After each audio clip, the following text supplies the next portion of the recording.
আসসালামু আলাইকুম বন্ধুরা। দেখেন, ষাঁড় গরুটা বাঁশের কাছে আইনা রাখছি কিসের জন্যে? বাঁশ খাইলে এরকম বাঁশের পাশেই থাকতে হয়, ঠিক আছে না? কারণ এই যে আমরা গত কুরবানিতে 4টা গরু বিক্রি করতে পারি নাই, তো বিক্রি না করতে পাইরা বাঁশটা খাইলাম। কারণ অনেক ভাই আমরা মানে চিন্তা করি যে অল্প পুঁজি দিয়ে আমরা কি করব। হ্যাঁ, আমরা কি ব্যবসা করব, ষাঁড় গরু কিনবো না দুধের গাভী কিনবো? তো আমি আসলে বারবার একটা কথাই বলি, আমরা যারা ছোট্টখাট্টো খামারি অল্প টাকা দিয়ে আমরা শুরু করতে চাই, হ্যাঁ, আমরা এরকম ষাঁড় গরুর দিকে নজর না দিয়া আমরা দুধের গাভী কিনলে, সকালে কিনলে বিকালে আমার ঘরে এসে ইনকাম দিবে, ওই চিন্তাটা আমার মাথায় থাকে সব সময়, ঠিক আছে? এর জন্যে আমি আমার মায়ার ভাইদেরকে এইটাই বুঝাইতে চাই সব সময় যে আপনারা চেষ্টা করবেন যে আপনারা মনে করেন দুধের গাভী কেনার জন্যে। আর ষাঁড় গরু কাদের জন্যে? যারা কোটি কোটি টাকা আছে, ঠিক আছে, বড় বড় এগ্রো আছে, ওদের জন্যে ষাঁড় গরু কিনা ওরা পালায়া তুলে, ওদের বড় বড় লোন আছে, লোনের টাকা দিয়া বড় বড় ষাঁড় গরু, হ্যাঁ, আইনা আইনা আপনার ফালায়া থইল, ওইগুলা দিয়া কি হয় মানে ওইদিকে লোন দেখাইলো আমি এত বড় প্রজেক্ট করছি, এত বড় এগ্রো করছি, কিন্তু আমাদের তো ওইটা না ভাই, ঠিক আছে না? আমরা অল্প পুঁজি দিয়ে আমরা চাইছে একটা খামার দিতে, নিজে শ্রম দেই, আমাদের তো লেবার রাখারও ওইরকম ইয়ে নাই, ঠিক না? এর জন্যেই আমি আপনাদেরকে এইটাই বলি সব সময় যে আপনারা চেষ্টা করবেন দুধের গাভী দিয়া আপনাদের মানে খামারটা শুরু করার জন্যে। এই দেখেন, এই যে ষাঁড় গরুটা আমাদেরকে কিভাবে বাসটা দিছে, এটা কুরবানিতে আমরা 2 লক্ষ টাকার উপরে বিক্রি করতে পারতাম, কিন্তু আরও 6 মাস পাইলা, তাও পাই নাই, ঠিক আছে? এখন এই গরুটা আরও 6 মাস আমরা বসাইয়া খাবাইছি, আরও লস, সব দিক দিয়ে চলে আসছে আমার ভাইজানেরা।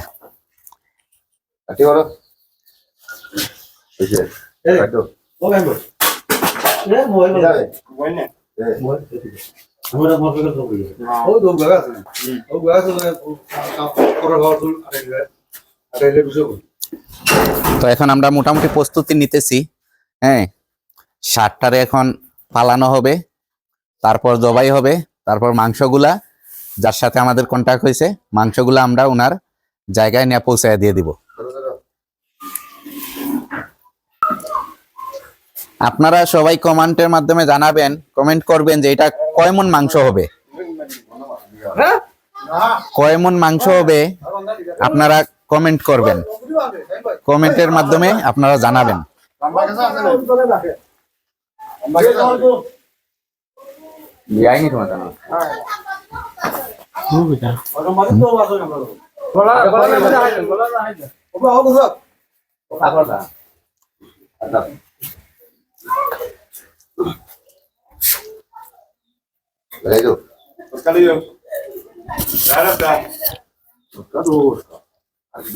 হ্যালো, বলেন নি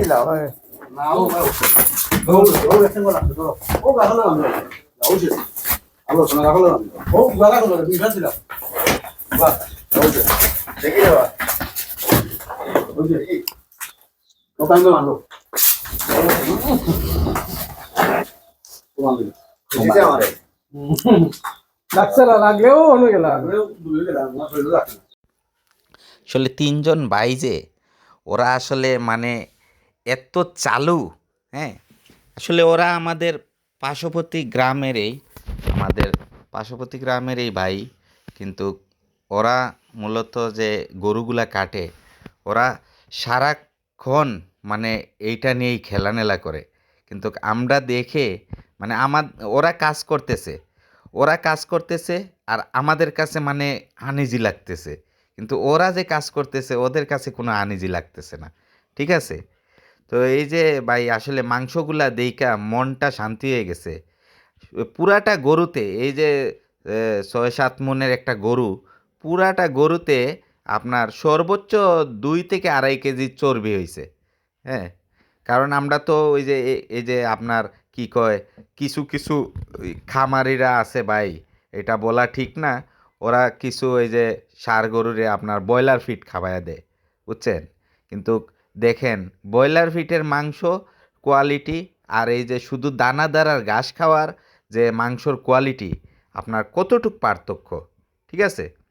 তো আসলে আমাদের গরুটা এটা লস হয়েছে, হ্যাঁ, বিরাট লস হয়েছে।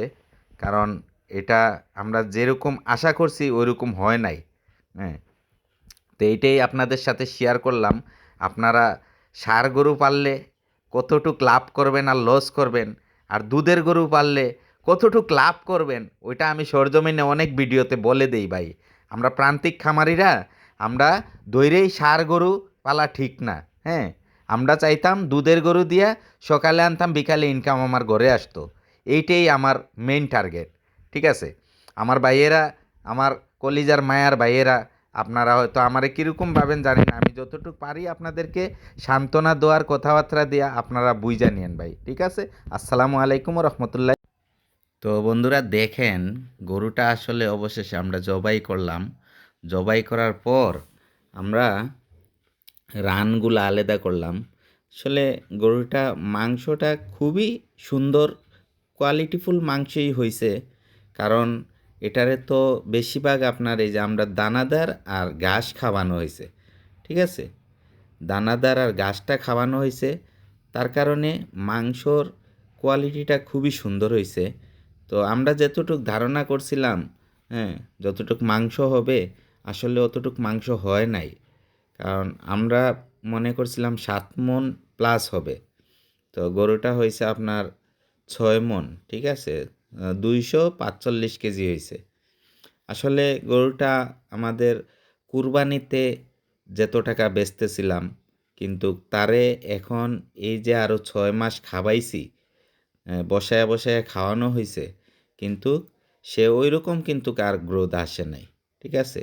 কিন্তু আমরা আল্লাহর কাছে শুক্রিয়া, তার বডিটা ধইরা রাখতে পারছি, বডিটা ধইরা রাখতে পারছি, যে এই 6 মাসে আরও যতটুকু হইতেছিল কিন্তু ওইটা হয় নাই, হ্যাঁ। এইটাই হচ্ছে আমাদের দুর্ভাগ্য। আর যেই মানে প্রোগ্রামের জন্য মাংসটা নিছে, আসলে ওনাদের ভাগ্য ভালো, একদম ফ্রেশ কোয়ালিটির একটা মাংস পাইছে।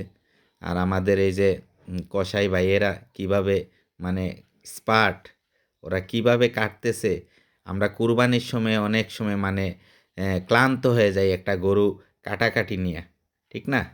তো আসলে ওদের কাছে অনেক কিছু মানে শিকার আছে। আর ওরা তো আসলে স্বাভাবিকভাবে আমাদেরকে এত কিছু শিখায় না, হ্যাঁ, এইটাই। তো আপনারা এই যে দেখলেন, এই যে এরা গরুগুলা কাটতেছে কিভাবে, রানগুলা সেদাইতেছে, হাড্ডিগুলা সেদাইতেছে, হ্যাঁ, এইটাই। তো আসলে এইটাই আজ